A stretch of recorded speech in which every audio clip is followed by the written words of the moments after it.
हर तरफ है देशभक्ति का होड़, गुम हो गया अब इंसानियत हर ओर।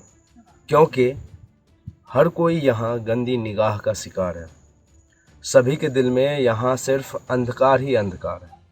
सभी के सर पे मानो हिर्सो हवस सवार है। इंसाफ का कहीं गुम होता पुकार है। हर एक आदमी यहाँ खूंखार है। हर चेहरे के पीछे एक हवसी सियार है। भरोसे के आड़ में हवसी ये रिश्तेदार है। जुल्म को देखने वाले डरे चेहरे पर, जुल्म को देखने वाले डरे चेहरे पर पुता हुआ एक खुशनुमा श्रृंगार है। शायद वो दिखाना चाहते हैं कि उस वक्त वो अपने काम में शुमार है। सच तो ये है कि अंधी ये संसार है। जालिमों का सत्कार करने को तो सरकार है। जालिमों का सत्कार करने को तो सरकार है। जुबां काटना, रीढ़ तोड़ना या फिर प्राइवेट पार्ट में हाथ डालकर अतरियों को बाहर खींचना, ये सब सुनने में बड़ा ही शर्मसार है। लेकिन सजा देने के नाम पे अपराधियों के खिलाफ दिए हुए बयान से मुकर जाने को कहती आपके कुछ पुलिस वाले बेहद वफादार हैं। सिर्फ रैलियों में ही बेटी बचाओ बेटी पढ़ाओ पे भाषण गला फाड़ है। वहीं बेटियों के साथ होती लगातार दरिंदगी देखकर भी आप पे चुप्पी सवार है। 2012 में निर्भया कांड में पीएम को चूड़ियां भेजने वाली आपके ही खेमे की एक फनकार है। वहीं इस दफ़ा ऐसा क्या हो गया उनको कि उनका एक लफ्ज़ बोलना भी दुश्वार है। दरिंदों को सजा न देकर दरिंदगी को बढ़ावा देती भी आपकी ही सरकार है। दरिंदों के खिलाफ जो भी गवाही देने पहुँचे उनको ट्रक से कुचलवाना और जो बच गए उसको आग लगाकर मीलों दूर दौड़ाकर जान से मारना तो आपके सेंगर जैसे मंत्री का जन्मसिद्ध अधिकार है। ऐसे दरिंदों को बचाने को रैलियां निकालती भी आपकी कार्यकर्ता हजार हैं। सबूतों को ख़त्म करने के लिए आधी रातों में बेटियों को जलाने वाली भी आपकी ही सरकार है। फिर सीने ठोक कर आप फॉरेंसिक रिपोर्ट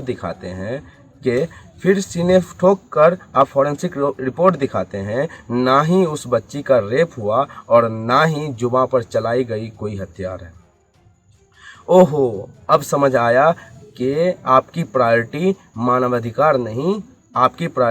मानवाधिकार नहीं सिर्फ चुनाव प्रचार है। आपकी दोहरी चरित्र के कारण इन दरिंदों के लिए हर वक्त कोई मासूम कली कुचल जाने को तैयार है। मीडिया से भी क्या उम्मीद करें जो रोजाना आपका चाटने को भी तैयार हैं। बलात्कार की रिपोर्ट से बेहतर तो बॉलीवुडी गांजा चरस का व्यापार है। देशभक्ति का ज्ञान देकर चाइनीज स्पॉन्सर के पैसों पे खुद का शो चलाना, इसी तरह हमारी आवाज़ का धीरे धीरे गला घोंट जाना, फाइनली हमको ही इस देश का बोझ बतलाना, सरकार के घोटालाओं का जिम्मेदार हम पर ही थोप जाना, स्पेशल केयर फंड के नाम पे हमसे ही पैसा लेकर हमसे ही उसका डाटा छुपाना, 20 लाख करोड़ जमा होने के बावजूद जीडीपी का -23% तक गिर जाना, देश की संपत्ति का यूं बिना सोचे समझे प्राइवेट करते जाना, किसानों को नया पॉलिसी देकर किसानों को मुंह के बल गिराना, ये सब थोड़ी कोई मुद्दा है जिसको ये चाहेंगे टीवी चैनल्स पे दिखाना। प्राइम टाइम में कहीं चल रहा है अर्नब का चिल्लाना तो कहीं चल रहा है गांजा का फसाना। इतनी चूतियापा के आड़ में भी खास पार्टी का उनको है प्रोपेगेंडा फैलाना। बस यही तो मीडिया का फुल रडार है। आप ही बतलाएं, मीडिया के बिना इन दरिंदों को अब कौन सिखाए कि इनकार का मतलब इनकार है। और हाँ, जिसने आवाज़ उठाई आपके खिलाफ वो कहीं अब गर्दो गुबार है। जब हमारे साथ का इनको दरकार हुआ तो ये समझ गए कि सारा कैंडल मार्च प्रोटेस्ट सब बेकार है। क्यों ना ये सारे प्रोटेस्ट बेकार हो जहाँ का गवर्नमेंट ही इन दरिंदों की खुशनुदी में शुमार है। सच तो ये है कि यहाँ सब बेरोजगार है। दोस्तों, ज़माना और इंसानियत का हमसे एक आखिरी दरकार है कि सिखाओ अपने आने वाले पुश्तों को कि नारी खुदा की तरफ से इस दुनिया को दिया एक अनमोल श्रृंगार है। अगर ये समझ गए तो मान जाओगे कि नर और नारी को हर चीज़ में बराबरी का अधिकार है।